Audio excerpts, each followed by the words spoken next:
Bien, bonjour à toutes et à tous. On n'était pas habitué à ce succès. Il y a quelques places devant encore pour ceux qui veulent s'asseoir.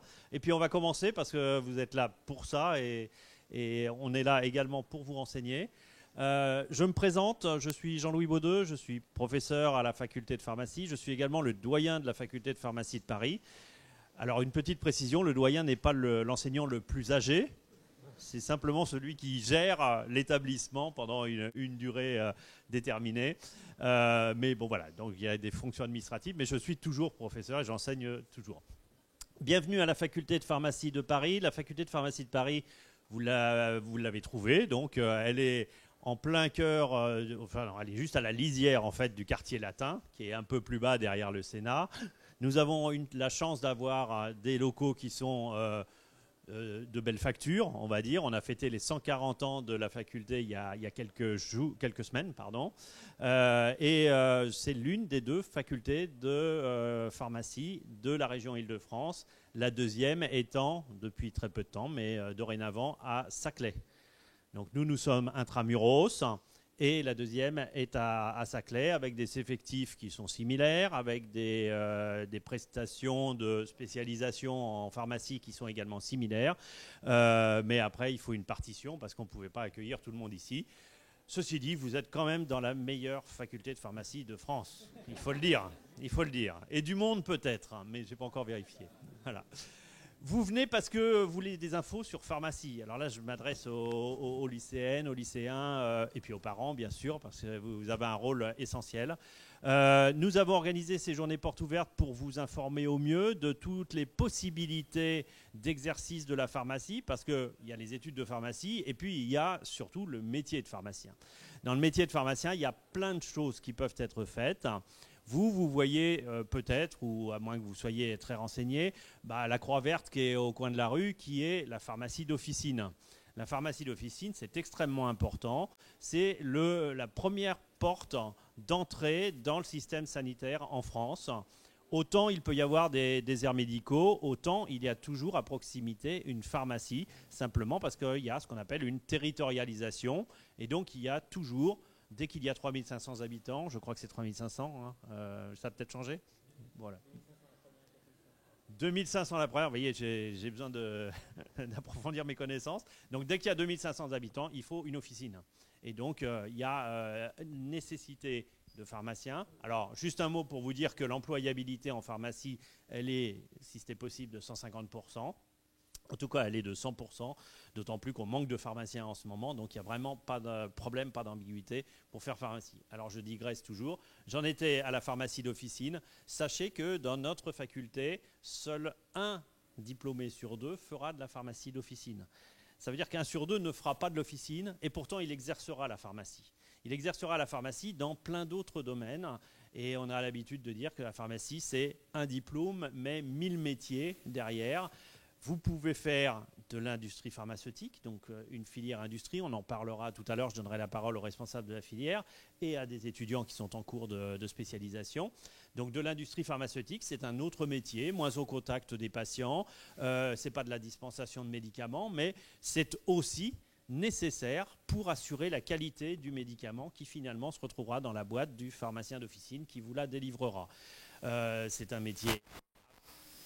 à part entière, mais il y a beaucoup de débouchés, de la R&D jusqu'au marketing et à la commercialisation des médicaments.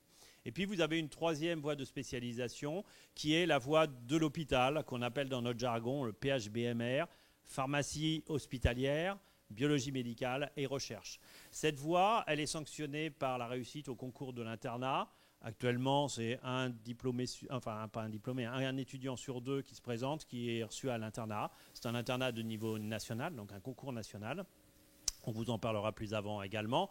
Et ça donne accès à l'exercice de la pharmacie dans les hôpitaux, donc dans les établissements de santé, mais également à l'exercice de la biologie médicale. Car la biologie médicale, elle est tenue à 75% par des pharmaciens.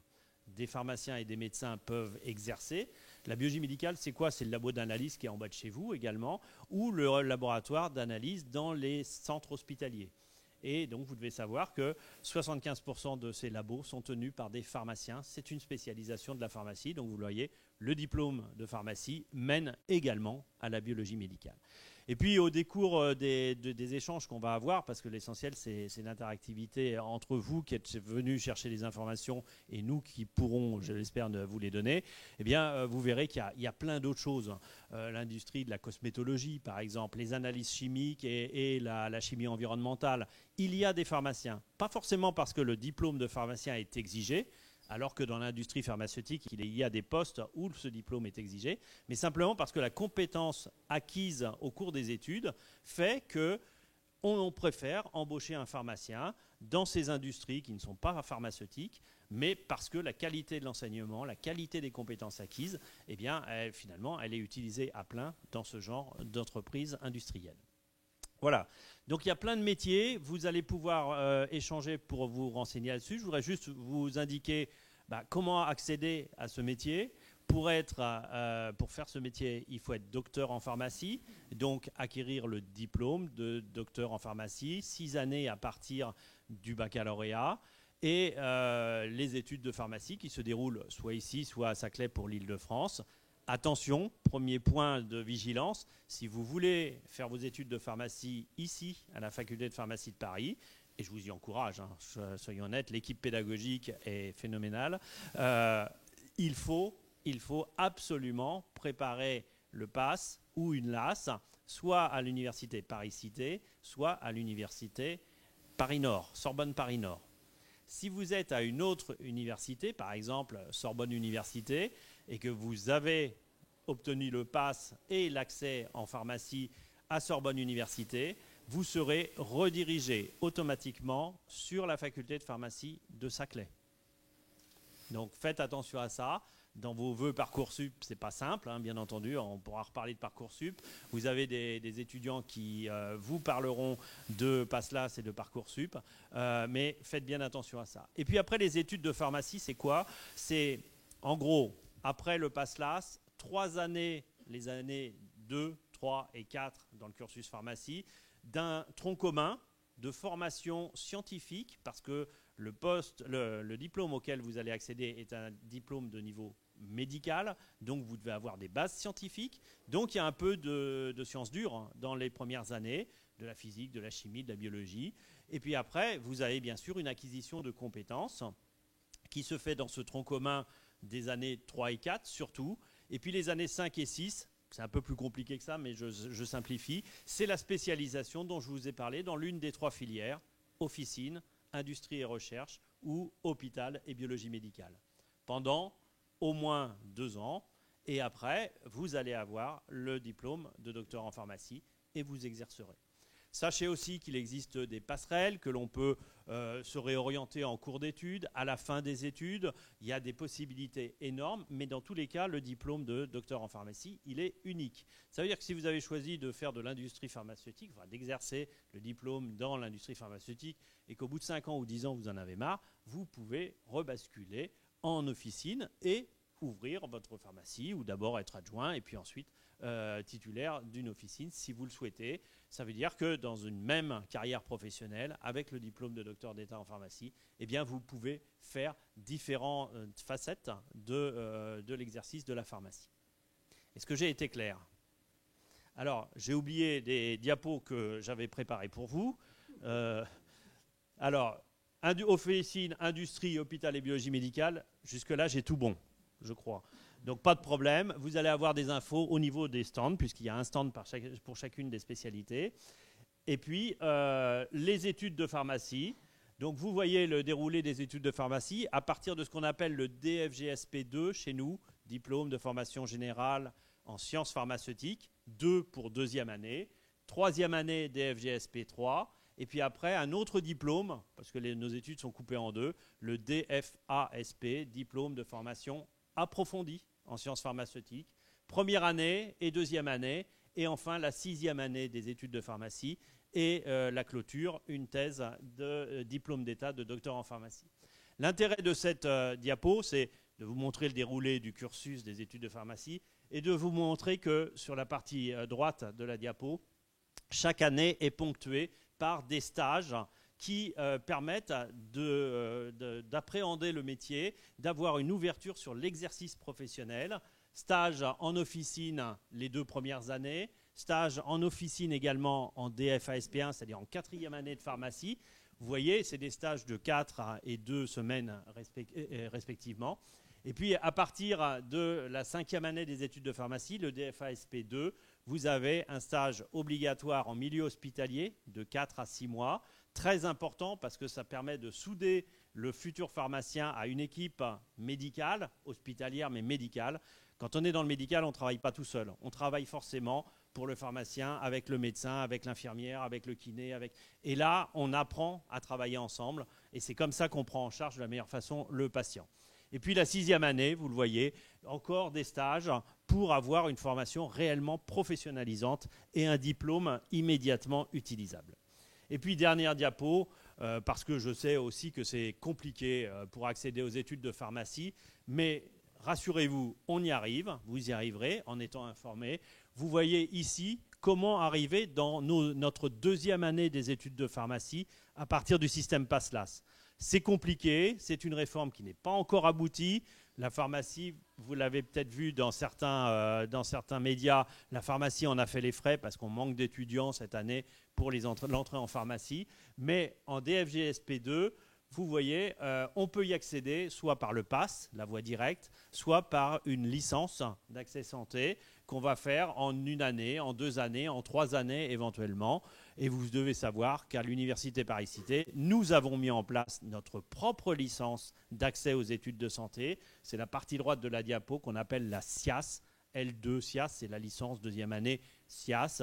Alors, je ne me rappelle plus ce que ça veut dire. SIAS, c'est marqué. Sciences interdisciplinaires appliquées à la santé. Merci. Les étudiants sont là, ça fait du bien. Et donc, on prépare par la voie du PASS ou par la voie du LAS à l'entrée en pharmacie aussi. Le PASS ou le LAS, ce n'est pas que médecine. Il ne faut pas se tromper. Dans les médias, on dit « Ah oui, c'est l'entrée en médecine, c'est la première année d'entrée en médecine ». Non, ça permet d'accéder à pharma. Et souvent, les étudiants, ils peuvent avoir envie de faire médecine, on ne leur reproche pas, mais pharma, c'est tellement mieux qu'il faut y réfléchir à 2 fois. Voilà. Dernière info, mais je vous l'ai déjà dit, si vous voulez aller faire vos études de pharmacie chez nous, à Paris-Cité, eh bien, il faut venir soit de Paris-Cité, bien sûr, soit de Sorbonne-Paris-Nord. Donc, faites très attention dans l'expression de vos vœux. Après, c'est pas très grave, vous irez à la faculté de pharmacie de Paris-Saclay, elle est pas mal, mais encore une fois, c'est pas la meilleure du monde. Voilà, puisque c'est nous. Donc, voilà. Est-ce que vous avez des questions sur cette présentation générale de pharmacie? Sinon, je passe la parole à un responsable de spécialité et à un étudiant en cours de diplomation. Allez-y, n'hésitez pas, vous êtes là pour poser les questions, donc vous pouvez y aller aussi aujourd'hui. Oui, première question. Oui.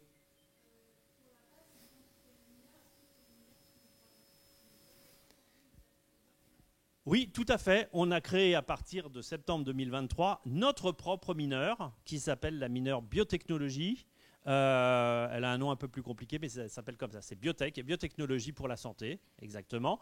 Et c'est une mineure que nous gérons qui prépare les étudiants à nos études. Ça peut encore être des études de médecine, de pharmacie, d'odonto, de maïeutique, parce qu'il y a plusieurs filières à l'issue d'une LAS. Mais notre mineure biotechnologie, eh bien, elle mène plus spécifiquement à pharmacie. Ça veut dire que dès la première année, dès le PASS, avec cette mineure biotechnologie pour la santé, qui n'est pas une mineure santé, c'est une mineure hors santé, mais que nous maîtrisons, eh bien, on vous prépare aux études de pharmacie pour ne pas perdre de temps. Très bon plan que de s'inscrire à Paris-Cité en PASS et de prendre cette mineure hors santé biotechnologie. L'autre solution, c'est une LAS et éventuellement une EL2 SIAS, une EL3 SIAS et intégrer les études de pharmacie à l'issue de la 2e année ou de la 3e année de licence. Une autre question? Oui.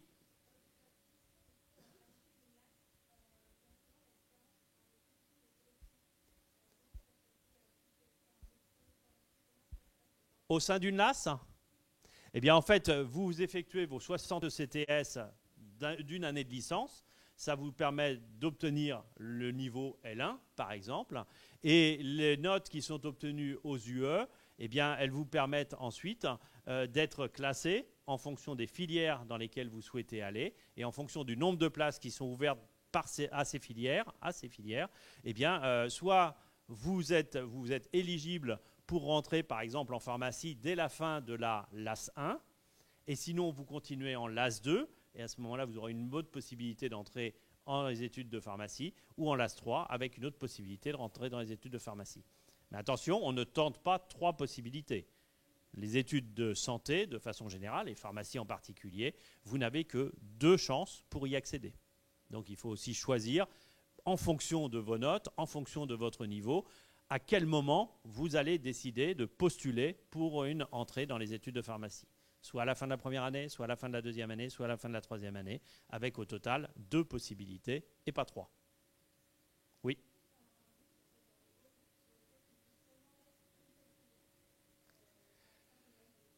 On peut mettre une seule filière. Nous, on est chargé de vous proposer plusieurs filières, mais vous pouvez en choisir une seule. Il n'y a pas de problème. Mais c'est un peu dommage. Bon, enfin, si c'est pharma, je comprends. J'ai vu une question, une main levée. Oui. Oui. Oui.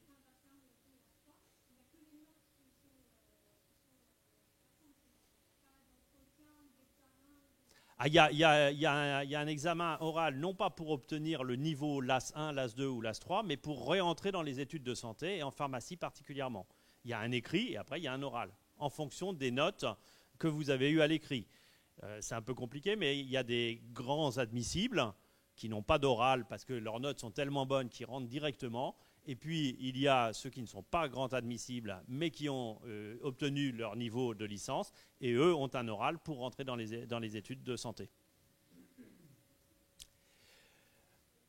On avance. Je vais vous présenter... je vais passer le micro au professeur Olivier Bourdon, qui est responsable de la filière officine. Bonjour à tous. Donc, le parcours d'orientation officine, c'est effectivement pour pouvoir travailler dans des pharmacies d'officine, donc les 20 000 pharmacies d'officine que vous voyez dans toute la France, et où les personnes, quand ils sont pharmaciens, peuvent travailler de quelques heures à un temps plein en tant qu'adjoint, ou alors ils peuvent être titulaires de l'officine, c'est-à-dire qu'à un moment donné, ils ont acheté des parts de société, c'est-à-dire qu'ils peuvent être à plusieurs, ou au contraire, ils sont seuls titulaires de l'officine. Comme l'a été dit tout à l'heure, pour les pharmacies, elles sont réparties sur toute la France. Première pharmacie, il faut 2500 habitants. Puis après, c'est une pharmacie pour 4500 habitants supplémentaires. Et donc ça, c'est des choses qui peuvent changer avec le temps, c'est-à-dire d'avoir des plus grosses pharmacies pour effectivement avoir une répartition qui soit sur toute la France, mais permettre aussi l'économie de l'officine et donc en rapport avec effectivement les conventions qui sont faites avec la sécurité sociale, puisqu'en fait, les pharmaciens sont sous convention avec la sécurité sociale. Et c'est ça qu'il faut avoir en tête sur le métier de pharmacien d'officine, c'est que celui qui existait il y a 50 ans n'est pas le même que celui qui existe aujourd'hui et n'est pas le même que celui qui existera dans 20 ans, puisque l'objectif, c'est de s'adapter aux besoins de la santé publique et d'orienter vers les besoins spécifiques pour que effectivement les gens soient en meilleure santé. Donc vous voyez qu'il y a eu beaucoup d'évolutions. Je veux dire, si on prend il y a 50 ans, les pharmaciens d'officine vendaient des petits pots parce qu'il y avait besoin. Et si on prend aujourd'hui, les pharmaciens maintenant vaccinent alors qu'il y a 5 ans, ils ne le faisaient pas.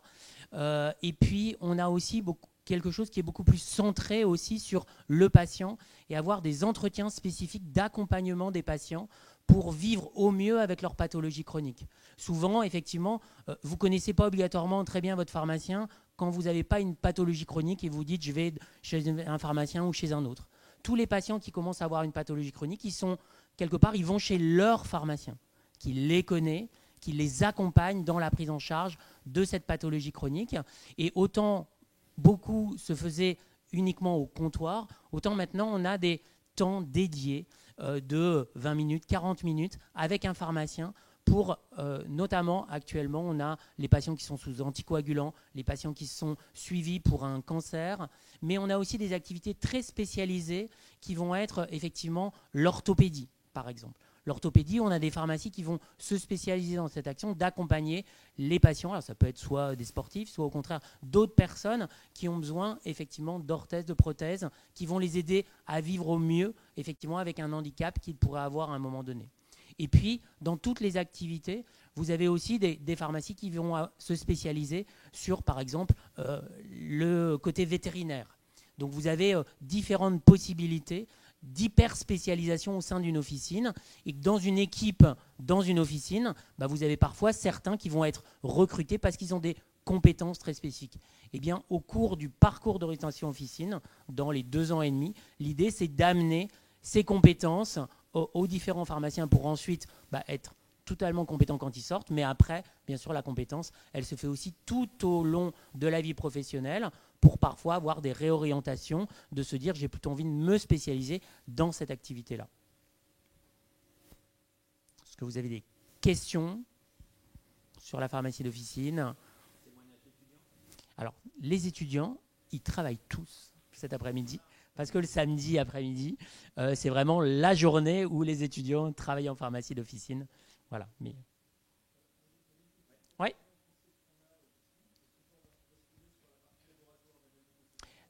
Non, parce qu'en fait, quand vous avez choisi officine, ça veut dire que vous n'avez pas passé l'internat et que pour être en laboratoire de biologie médicale ou pour être pharmacien hospitalier, vous êtes obligé de passer par effectivement l'internat qui est qualifiant et que vous devez avoir fait.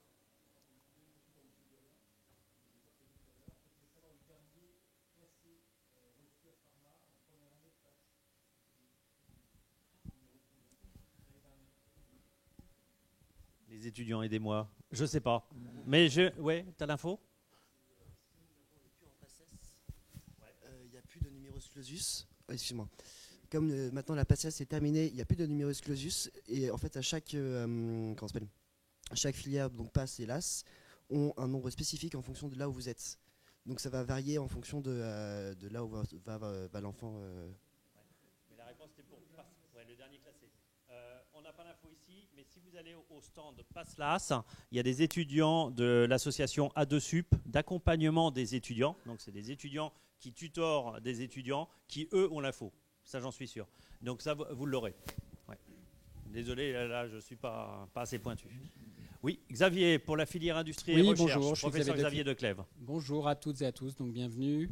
Alors, l'industrie recherche, c'est un gros débouché en fait pour les pharmaciens. Les étudiants ici dans cette faculté ont la chance d'avoir 20 spécialisations différentes. Il y a à peu près un tiers de la promotion qui se dirige vers ce parcours d'orientation professionnelle que l'on appelle. À partir de la 4e année, en fait, les étudiants vont se spécialiser notamment dans ce parcours. 2 choses importantes à retenir dans le parcours industrie-recherche, c'est qu'à la fin des études de pharmacie, en fait, les étudiants font un Master 2. Donc, en fait, ils ont un double diplôme, à la fois Master 2 qui va les spécialiser dans un domaine, un des métiers en fait, de l'industrie pharmaceutique et autres d'ailleurs. Ils peuvent aller dans le diagnostic et dans plein d'autres choses. Donc, un Master 2 et en même temps pharmacie. Donc, ils ont un double diplôme.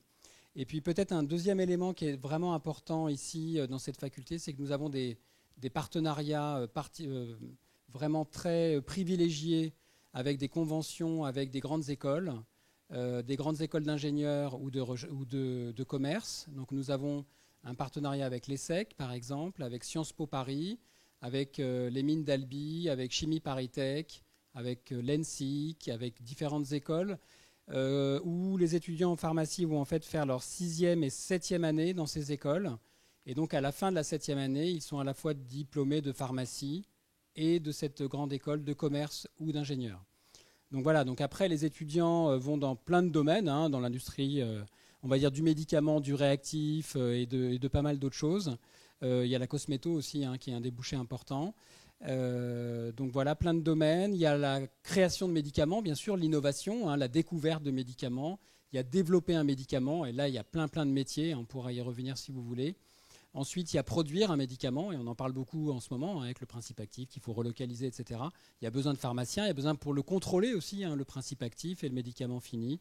Il y a besoin de le mettre sur le marché, il y a besoin de force de vente. Voilà, donc ça fait énormément de métiers. Et l'intérêt ici, c'est que vous avez quasiment toutes les spécialisations qui mènent au métier des industries de santé dans cette faculté.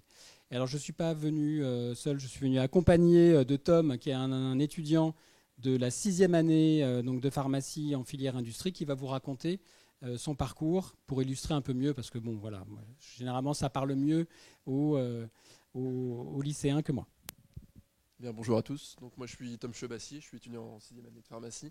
Donc, moi, j'ai choisi la filière industrie et recherche, déjà à l'origine, parce que dans les études de pharmacie, on voit énormément de sciences fondamentales qui sont appliquées aux médicaments. Et moi, c'est ce qui m'avait attiré. C'était utiliser en fait toutes les sciences fondamentales pour être à l'origine du développement de nouveaux médicaments. Et donc, c'est pour ça que j'ai décidé d'aller dans cette filière-là, industrie et recherche, pour être à l'origine du développement de nouveaux médicaments.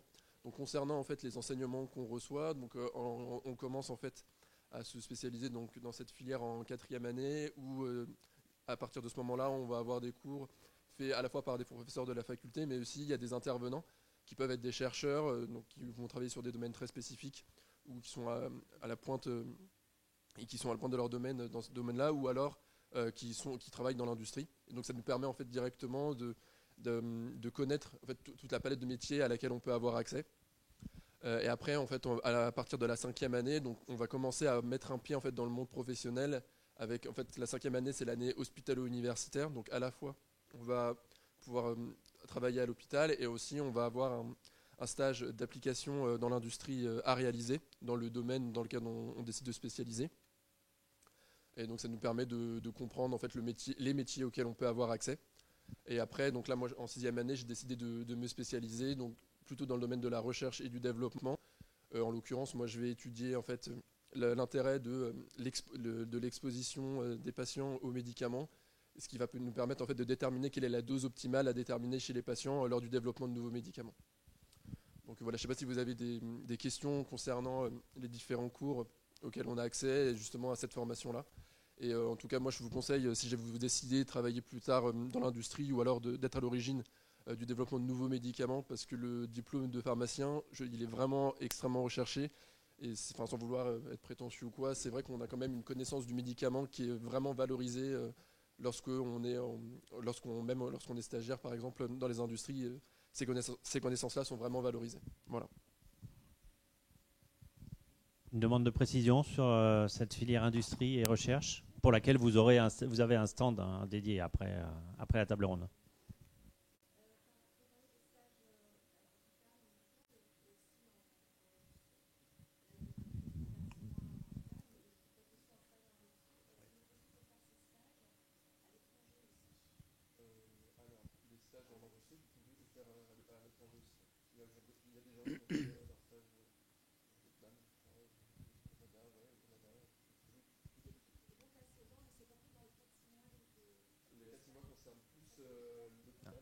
Ouais. Alors en fait, en 5e année, vous avez un stage à l'hôpital de 5 mois, de septembre à janvier, à temps plein, là qui se fait dans les hôpitaux donc avec qui on est proche, et donc c'est plus compliqué là de le faire à l'étranger.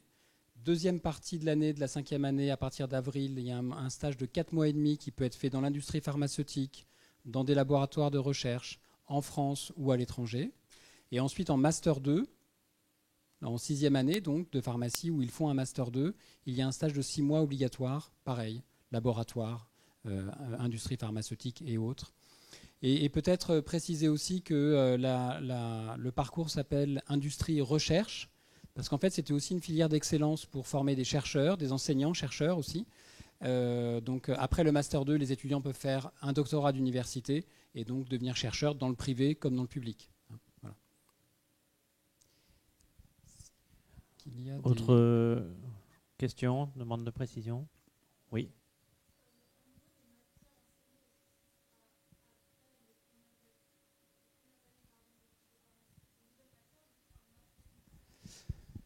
Alors en fait, plus les études avancent et moins on est sur les connaissances, mais plus sur les compétences. Donc en fait, à partir de la 4e année et du 2e semestre de 4e année, on va vers l'approche compétences. Et donc ça veut dire professionnaliser en fait le diplôme, que ça soit en officine, en industrie recherche, à l'hôpital. Voilà, on commence à avoir des enseignements qui sont plutôt dirigés vers le métier en fait. Et donc, il y a effectivement des matières comme l'a dit le doyen, très scientifique au départ, on va dire maths, physique, chimie, biologie, etc. Et puis après, on va sur les matières plus pharmaceutiques, 3e, 4e année. Et puis ensuite, 5, 6, on va sur vraiment les métiers. C'est pour ça qu'on a beaucoup d'intervenants extérieurs aussi qui viennent expliquer leur métier. Si je peux rebondir, c'est vrai qu'en fait, on va utiliser tout ce qu'on a appris avant en fait, pour l'appliquer Pour la mettre en après. application. En fait. Ouais. Ouais.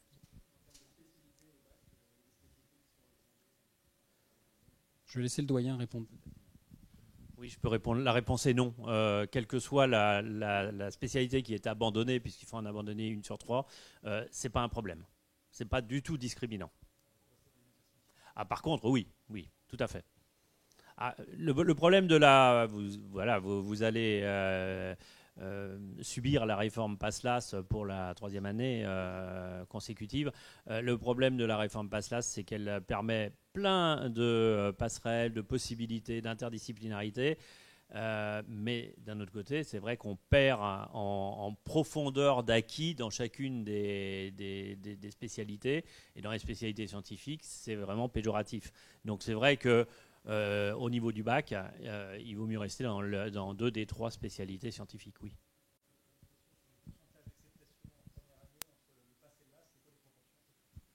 Actuellement, c'est théoriquement ISO, c'est-à-dire qu'en PASS, c'était 25% chez nous l'année dernière. En LAS, ça aurait pu être 25%, sauf qu'il n'y avait pas suffisamment d'étudiants. Parce que les étudiants dans la filière LAS, et il ne faut pas que vous soyez dans ce cas de figure-là, n'ont pas vu l'accès à pharmacie par les LAS. Peut-être parce qu'il y avait trop de LAS qui donnaient accès à pharmacie et il y avait peu de place en finale. Peut-être qu'ils ne connaissaient pas très bien le système, et nous non plus d'ailleurs, hein, et qu'ils ont eu un peu peur et qu'ils sont restés sur la voie PASS, qui ressemble plus à l'ancienne PASSES. Mais globalement, si vous voulez faire pharma, en ce moment, la voie des LAS, elle est privilégiée. Par contre, vous passerez un peu plus de temps.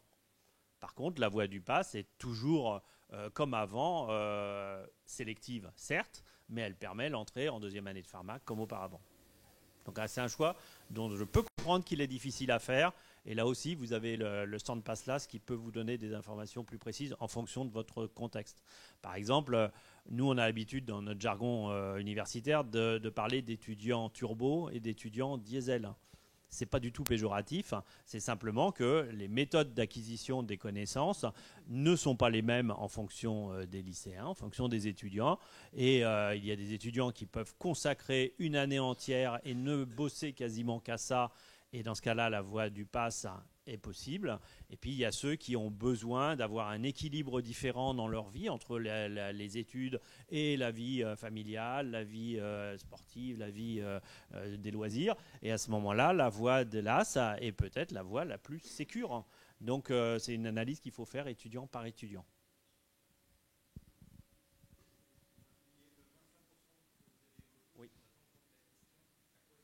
Le 25%, c'est le taux moyen d'acceptation en 2e année des études de santé à partir du PASS. Sur le nombre d'étudiants qui sont inscrits à notre université. Parce que des demandes d'inscription au PASS, même au PASSLAS santé à l'université Paris-Cité, il y en a à peu près 12 000. 12 000 demandes. Nous ne retenons, parce qu'on ne peut pas faire mieux en termes de capacité d'accueil, que 1800 étudiants. Et le 25%, il est sûr. C'est 1800 étudiants qui suivent la première année. Oui. Non, c'est 25% de 1800 qui rentrent dans les études de santé. Médecine, maïeutique, odonto et pharma. Pour pharma, il y en a 250. Notre capacité d'accueil, c'est 250.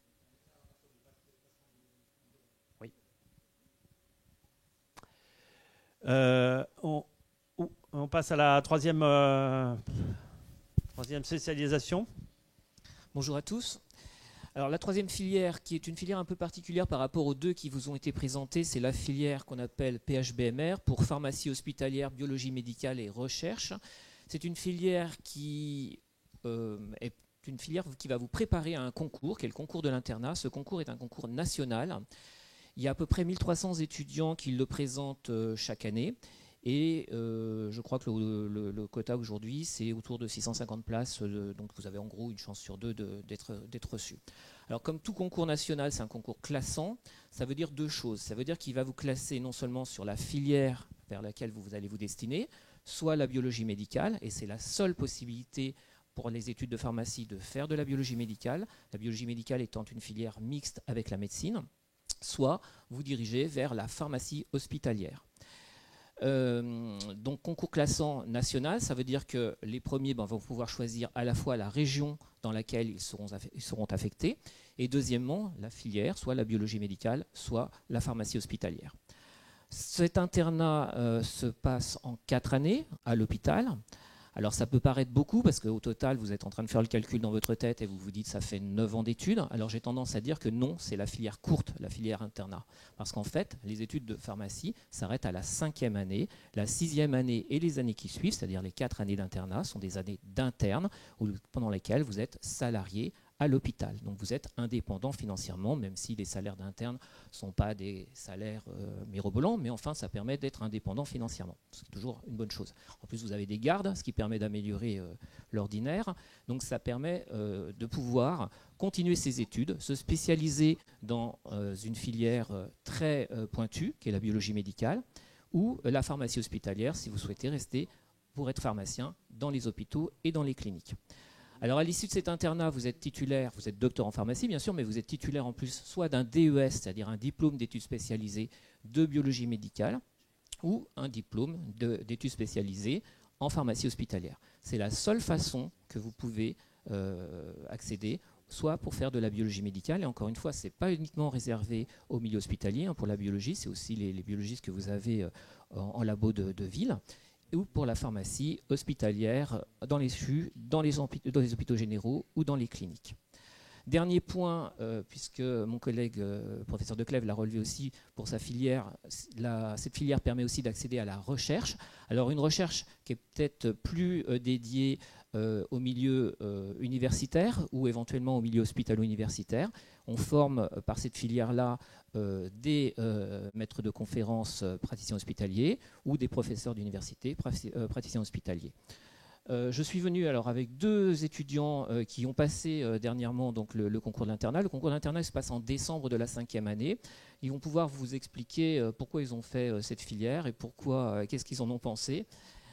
Qui veut commencer? Honneur aux dames. Alors Magda, vas-y.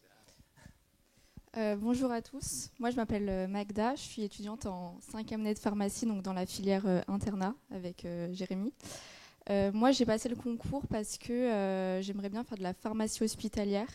Donc à l'hôpital en fait le pharmacien il a un vrai rôle, on ne le voit pas forcément quand on va à l'hôpital en général, mais en fait on a un rôle, par exemple on va s'occuper des bilans de médication pour les patients, les traitements, on va prendre en charge les pathologies chroniques, donc il y a des formations d'éducation thérapeutique pour le patient qu'on va faire par exemple avec le médecin, les infirmiers, où on va essayer d'expliquer la pathologie aux patients. Il y a plein de choses qu'on peut faire aussi en pharmacie hospitalière, par exemple la gestion des médicaments, de l'approvisionnement, de la stérilisation, des préparations de poches de chimiothérapie. Ouais, on peut être aussi radiopharmacien, donc s'occuper des médicaments radiopharmaceutiques. Et puis ensuite, il y a la filière biologie médicale. Je ne sais pas si tu veux plus en parler.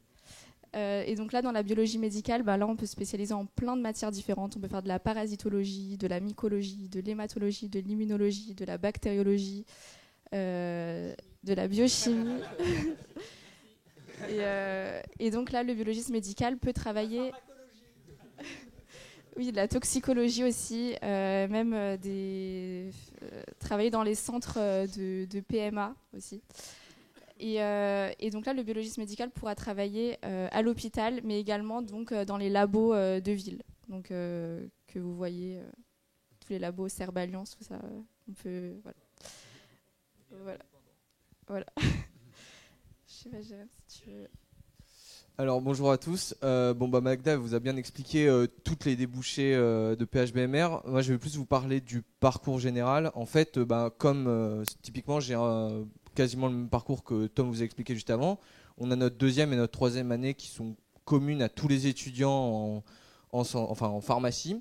Et en fait, en quatrième année, on a la moitié de l'année qui va être commune. Et en fait, on va se spécialiser dans ce qu'on appelle les POP, donc, qui vous ont été présentés précédemment, qui vont nous permettre en fait d'approfondir spécifiquement chacune des filières. Et aussi, donc, dans le cas plus spécifiquement de PHBMR, on va avoir des enseignements qui vont nous être proposés en rapport avec l'hôpital, mais surtout pour préparer le concours. On a un ensemble d'enseignements qui nous est spécifique pour préparer les différentes étapes du concours. Il faut savoir qu'il y a 3 épreuves différentes, 3 épreuves relativement différentes chacune les unes par rapport aux autres. Et l'avantage, la filière PHBMR en pharmacie nous permet de vraiment optimiser notre préparation dans chacune de ces épreuves. Et en fait, l'avantage, encore une fois, de cette faculté, c'est qu'on va pouvoir avoir un accompagnement tout du long de notre quatrième année et aussi du début de notre cinquième année pour préparer au mieux notre concours qui peut potentiellement donner un avantage par rapport à les autres facs. Et voilà, tout simplement. Et aussi, alors un truc qu'on peut rajouter, c'est que c'est une chose, donc les 4 ans d'internat, une fois qu'on a passé le concours d'internat, qu'on a été reçu au concours d'internat, on va être affecté quelque part en France avec une spécialité donnée à un lieu donné. Et il faut savoir que pendant ces 4 ans d'internat, c'est possible aussi d'effectuer une année de césure pour pouvoir éventuellement passer à un Master 2. Donc par exemple un Master 2 comme Tom a fait cette année, où on va pouvoir se spécialiser et avoir un double diplôme, c'est-à-dire d'un côté travailler à l'hôpital en tant que pharmacien ou biologiste, et d'un autre côté passer un Master 2 qui peut éventuellement derrière déboucher sur un double diplôme pour pouvoir proposer un cursus de recherche et par extension de l'enseignement en faculté par exemple. Juste compléter quand même ce que tu viens de dire, Jérémy. Pour ce Master 2, il peut être fait sur une année recherche, c'est-à-dire une année, vous postulez pour avoir une année recherche, une année qui est dédiée pendant votre internat. Ça fait une 5e année, certes, mais vous êtes payé comme un interne pour pouvoir faire cette année recherche et pour pouvoir faire ce M2. Donc vous avez un temps qui est complètement dédié à ce M2, indépendamment de votre internat, pendant lequel vous êtes rémunéré comme un interne pour pouvoir faire ce M2. Donc c'est un gros avantage qu'ont pas les autres filières, et en particulier les filières scientifiques, où là il n'y a pas de rémunération, si ce n'est les 500 €, je crois, pendant 6 mois de stage. C'est tout. Est-ce que vous avez des questions sur la filière internat ou par extension à la pharmacie en général? Juste peut-être une précision. Allez-y, madame. Au concours de l'internat. Alors, du coup, il faut ça. Je me suis fait... Alors d'abord, vous avez 2 chances pour présenter ce concours. Donc vous pouvez le passer à la fin, pendant votre 5e année, c'est-à-dire ça c'est votre première chance, et vous pouvez encore le présenter une 2e fois. Donc une chance sur 2 d'avoir le concours à peu près en statistique. Sur deux présentations, on a un taux d'échec qui est quand même très faible au bout des 2 fois. Ensuite, il y a des possibilités de réorientation vers les 2 filières officine et industrie. Ça oblige généralement un redoublement parce que les enseignements ne correspondent pas en termes de timing sur les 2 semestres, mais il n'y a personne qui reste sur le carreau à la sortie. Il y a toujours une réorientation possible, soit vers la filière officine, soit vers la filière industrie, en fonction du projet pédagogique de l'étudiant et des acquis précédents, par exemple en tant que filière PIR ou du MR qui ont pu être faits précédemment dans les années antérieures de l'étudiant. Mais on a 0 déchet, entre guillemets, d'étudiants qui seraient allés sur la filière internat et qui se retrouveraient sans rien. On a toujours des réorientations possibles. Oui, une question. Oh là, c'est compliqué là. C'est compliqué, alors je me déplace. Selon vous, qu'est-ce qu'il faut réellement aimer pour faire pharmacie, et notamment pharmacie en industrie, qu'il s'agisse de connaissances, de matières en particulier, mais aussi de compétences scolaires, mais également humaines? Si je peux commencer. Les étudiants, allez-y. Honnêtement, moi je dirais tout en fait. Il y a pas, je pense que tout le monde peut faire des études de pharmacie. Enfin, je connais personne qui en pharmacie dit finalement je suis allé au bout, il n'y a rien qui m'intéresse. J'ai jamais vu ça. Parce que en fait, on peut tellement faire plein de choses. Il y a tellement de métiers possibles. En l'occurrence, tu parles de l'industrie. Il y a plein de métiers possibles dans l'industrie. Enfin, moi, en l'occurrence, j'ai décidé plus de rester dans le domaine des sciences pharmaceutiques et de la recherche et du développement. Mais il y en a qui disent moi j'en ai beaucoup bouffé dans mes études, j'ai envie de voir autre chose, et finalement ils vont plus vers du commerce ou plus dans ce qu'on appelle le market access, c'est-à-dire l'accès au marché du médicament. Donc il y a vraiment plein de palettes de métiers qui sont accessibles. Donc si jamais moi je dirais si jamais t'es vraiment intéressé par le fait d'aider les autres, parce que c'est vrai qu'on reste quand même dans le domaine de la santé, donc c'est quand même ce domaine-là qui est important.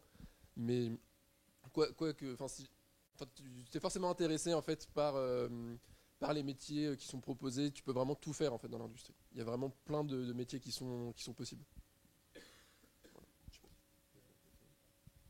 Faut garder en tête que les pharmaciens ont une formation scientifique de haut niveau, centrée sur le médicament et les dispositifs médicaux.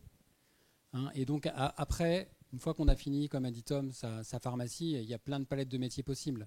Mais la formation, elle est quand même centrée sur les produits de santé et toutes les étapes en fait des produits de santé, de la conception jusqu'à la valorisation, le marketing de ces produits, etc. Donc ça offre des métiers.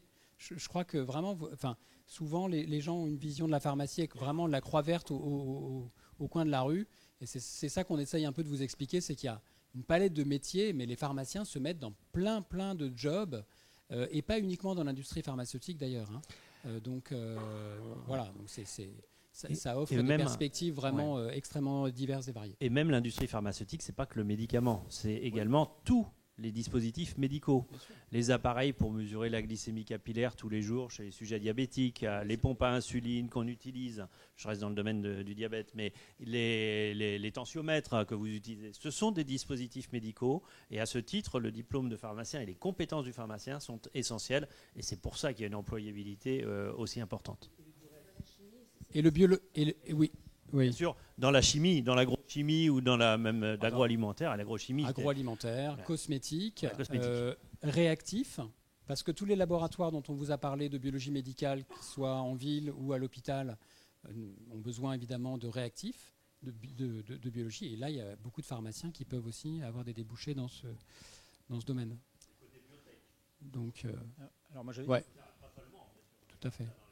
Ouais, moi j'avais une question par rapport donc, au titre de docteur en pharmacie comparativement à l'ingénieur bio, qui est à peu près l'équivalent en termes de poste. Alors pas vraiment l'équivalent, mais qui peut être à cheval sur les fonctions. Comment sont perçues ces deux fonctions à la fois en termes de vision dans l'entreprise et aussi en termes de grille de salaire? Je crois que franchement, en termes d'évolution de carrière possible pour un pharmacien dans l'industrie par rapport à un ingénieur qui n'a pas de compétences sur le médicament, c'est franchement, il n'y a pas photo. Hein. Par contre, l'avantage que nous, on peut donner, c'est d'avoir une double formation. C'est-à-dire pharmacien, mais aussi un Master 2 qui déjà donne l'équivalent en fait, d'un bac plus 5 avec une formation scientifique dans un domaine, voire même après des écoles d'ingénieurs avec des doubles diplômes. Ouais. Donc ça ouvre.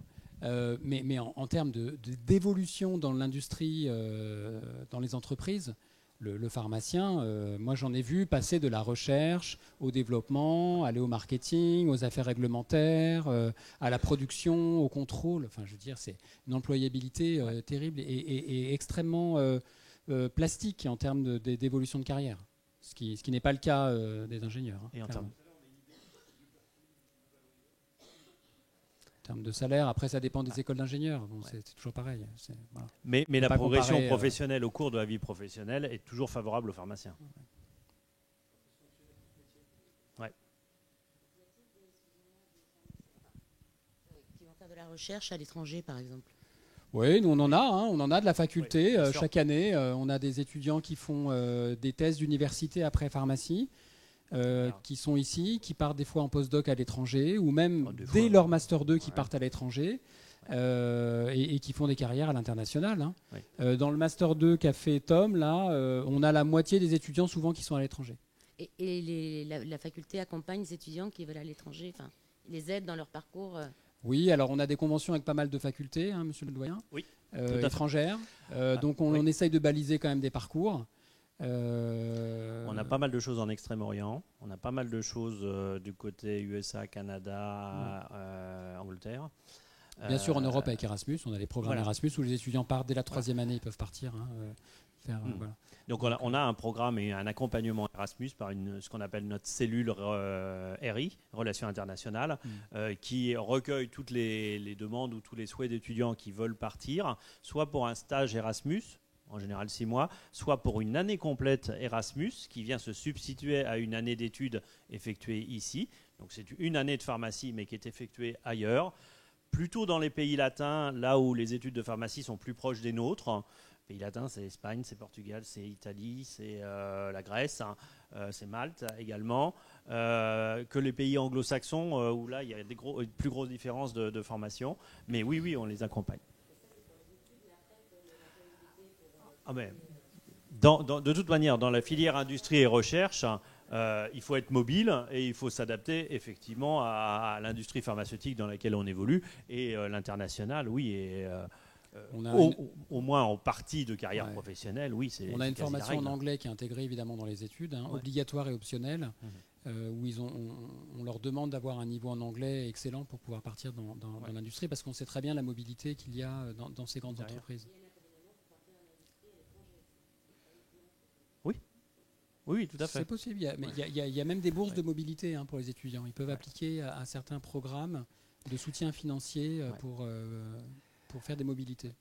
On va avancer parce que le temps tourne malheureusement. On a parlé un peu de recherche. On vous a parlé de M2 en filière industrie et recherche. La 6e année, c'est un M2 et ce n'est qu'un M2.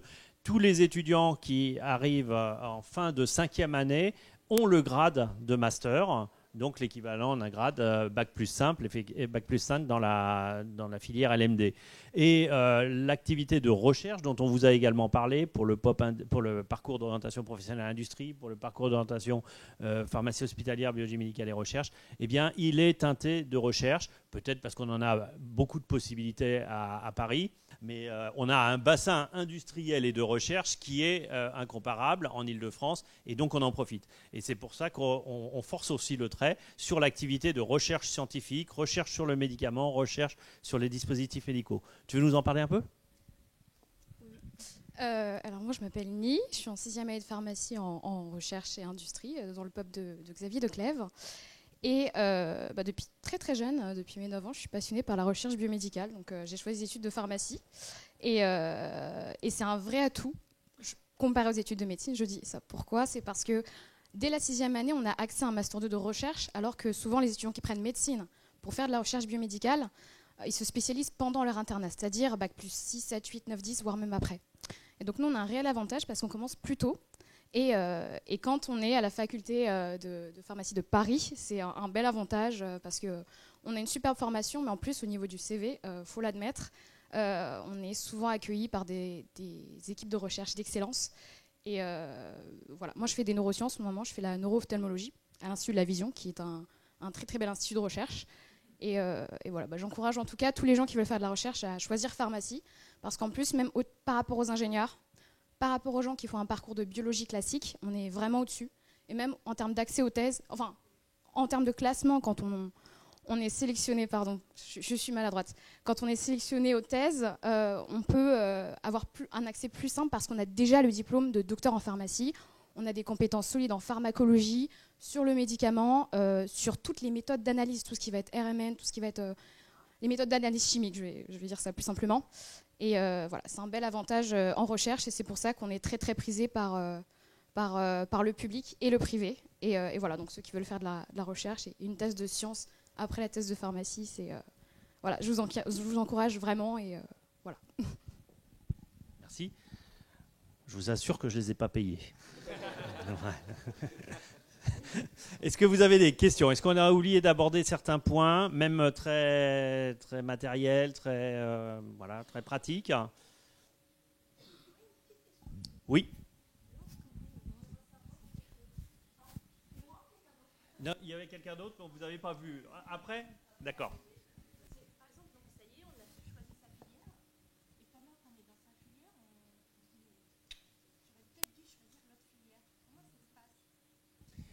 Eh ben, ça se passe assez simplement puisqu'on a mis en place des protocoles, un protocole de passerelle interfilière au sein même des études de pharmacie.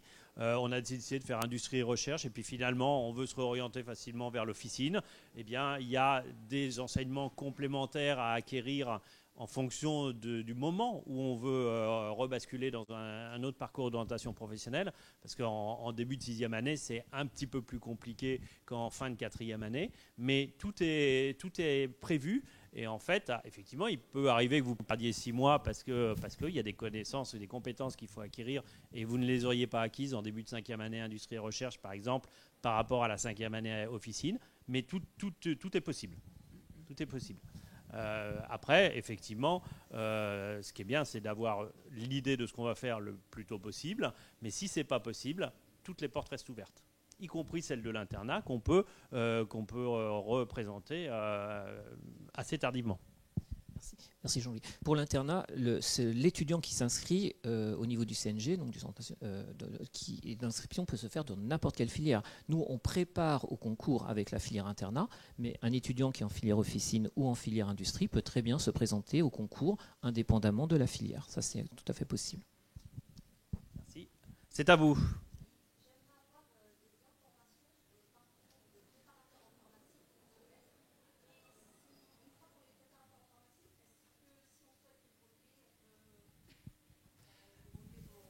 Alors, un petit mot sur le parcours de préparateur en pharmacie. C'est effectivement le deuxième grand métier que vous avez dans les officines pharmaceutiques, qui constitue une véritable équipe officinale. Quand vous avez un pharmacien devant vous dans une pharmacie, derrière, il y a 1, 2, 3 préparateurs, il y a des pharmaciens adjoints. Tout ça, c'est une équipe officinale. Le préparateur en pharmacie, la formation, elle est sanctionnée par un diplôme qui est un DUST de préparateur en pharmacie. Un DUST, c'est un diplôme d'études universitaires et techniques, scientifiques et techniques, DUST, en 2 ans après le bac. C'est une formation professionnalisante qui est faite en collaboration avec des centres de formation en apprentissage, des CFA, et c'est globalement c'est 6 mois, non, c'est pas 6 mois, c'est la moitié du temps en officine, en milieu professionnel, pendant les 2 années d'études du DUST, et la moitié du temps en enseignement théorique, soit dans le CFA, soit à l'université, et donc pour nous, à la faculté de pharmacie de Paris. À l'issue de ces 2 années, vous obtenez un DUST, vous avez donc la possibilité d'être préparateur en pharmacie. Si vous êtes parmi les meilleurs candidats, et si vous avez la possibilité, la volonté de poursuivre, vous allez poursuivre pour une 3e année pour atteindre un niveau licence, par exemple. Vous allez et ce niveau licence vous permettra après d'avoir accès au master, voire au doctorat. Et puis avec le DUST, vous avez aussi la possibilité, par une voie qui s'appelle la voie de la passerelle, la possibilité d'accéder aux études de pharmacie. C'est une progression professionnelle avec réuniversitarisation. Vous préparez le diplôme de préparateur, vous êtes préparateur, et après, vous entrez dans les études de pharmacie. Sachez que cette procédure de passerelle, elle est quand même sélective, puisque ici, sur Paris, c'est à peu près 1 candidat sur 10 qui est pris, et qu'effectivement, il faut avoir un très bon dossier, une très bonne motivation, et avoir un plan de carrière bien défini en disant, voilà, je suis préparateur, j'ai été préparateur pendant quelques années, je connais bien le métier, je sais que j'ai des capacités, je suis prêt à reprendre des études, je suis prêt à financer ces études, je suis prêt à mettre de côté un petit peu ma vie familiale, parce que souvent les gens sont un peu plus âgés, pour faire des études de pharmacie. Et à ce moment-là, un jury de sélection de passerelle vous examinera votre dossier et vous pourrez être retenu. Attention, pour l'instant, effectivement, il y a peu d'accès quand même, parce que 10% de réussite à la passerelle. Mais c'est une possibilité, et c'est pour ça que nous avons universitarisé le diplôme de préparateur en pharmacie. Il n'est universitarisé que depuis cette année. Voilà. Mais l'idée, c'est d'avoir une formation, de maîtriser pour nous, faculté de pharmacie, une formation de l'ensemble de l'équipe officinale. Une autre question ? Oui. Pour un étudiant qui veut choisir une filière, il y a le stage en hôpital, mais il ne fait pas de stage en industrie. S'il hésite entre les deux, en fait. Non, tu veux répondre ? Non, il n'y a pas de stage en industrie. Il peut y avoir des stages observationnels à discrétion de l'étudiant, mais il faut reconnaître que dans les industries pharmaceutiques, les stages sont souvent utilisés pour former l'étudiant et pour apporter quelque chose à l'entreprise. Et les stages relativement courts ne sont pas très prisés par les industries pharmaceutiques. Mais en 5e année, le stage de 4 mois et demi, c'est une rampe de lancement phénoménale. Non, dans la filière industrie, en 5e année, il y a et le stage en hôpital, 5 mois, et un stage en industrie de 4 mois et demi. Il y a 2 stages, oui. Il y a aussi un autre aspect qu'on n'a pas beaucoup évoqué là, c'est qu'au cours de notre 3e et 4e année en pharmacie, peu importe notre filière, on est amené à prendre des parcours d'initiation à la recherche en plus de notre tronc commun. C'est des enseignements qui sont compris dans l'emploi du temps, etc. et qui nous rapportent des ECTS. Et en fait, ces parcours d'initiation à la recherche permettent d'approfondir justement certains domaines de recherche comme l'hématologie, la pharmacologie, la toxicologie, la chimie, et ainsi de suite, la biochimie, etc. Et en fait, pour compléter la formation qu'on a avec ce parcours, on nous invite fortement à effectuer des stages en laboratoire de recherche, justement. Et je trouve que, alors personnellement, j'en ai fait un, et je trouve que ça apporte une bonne idée de ce qu'est la recherche, de ce qu'est un labo, de comment s'organise une équipe, etc. En plus de ça, l'avantage, c'est qu'il y a beaucoup aujourd'hui de laboratoires de recherche qui se situent dans des groupes hospitaliers. J'ai notamment fait mon stage à la Salpêtrière, et en fait, je suivais quelqu'un qui faisait une thèse, et en même temps qui exerçait la biologie médicale. Du coup, j'avais à la fois l'aspect biologiste et à la fois l'aspect recherche, préparation d'une thèse, la méthodologie de laboratoire, les exigences de laboratoire, comment ça s'organise, tout cet aspect-là en fait. Et du coup, ça permet, je trouve, en tout cas, mon ressenti personnel, ça permet d'avoir une idée de où est-ce qu'on va, est-ce que ça nous intéresse, est-ce que je ne serais pas plus à l'aise justement dans de l'industrie pure, plutôt dans un labo de recherche, plutôt dans un milieu hospitalier, plutôt dans une officine. C'est l'avantage on fait des stages on est invité de manière facultative ou obligatoire comme dans le parcours, à effectuer des stages pour vraiment trouver le parcours qui nous correspond le plus et où on se sentira le plus à l'aise et le plus à même de faire notre vie et d'être efficace professionnellement parlant en fait. Parfait. Merci. On a pris beaucoup de temps. Excusez-nous, vous avez maintenant 3 possibilités. Soit nous quitter, mais ce serait dommage, soit participer au stand et avoir des informations complémentaires aux différents stands mis en place, soit participer aux visites de la faculté qui ont été organisées par les étudiants, histoire de voir un amphi, un labo de travaux pratiques, nos salles technologiques d'enseignement en 3D par exemple. Vous avez des démonstrations et allez-y. D'abord c'est gratuit et ensuite c'est intéressant pour vous retrouver bientôt dans les études de pharmacie. Merci à vous.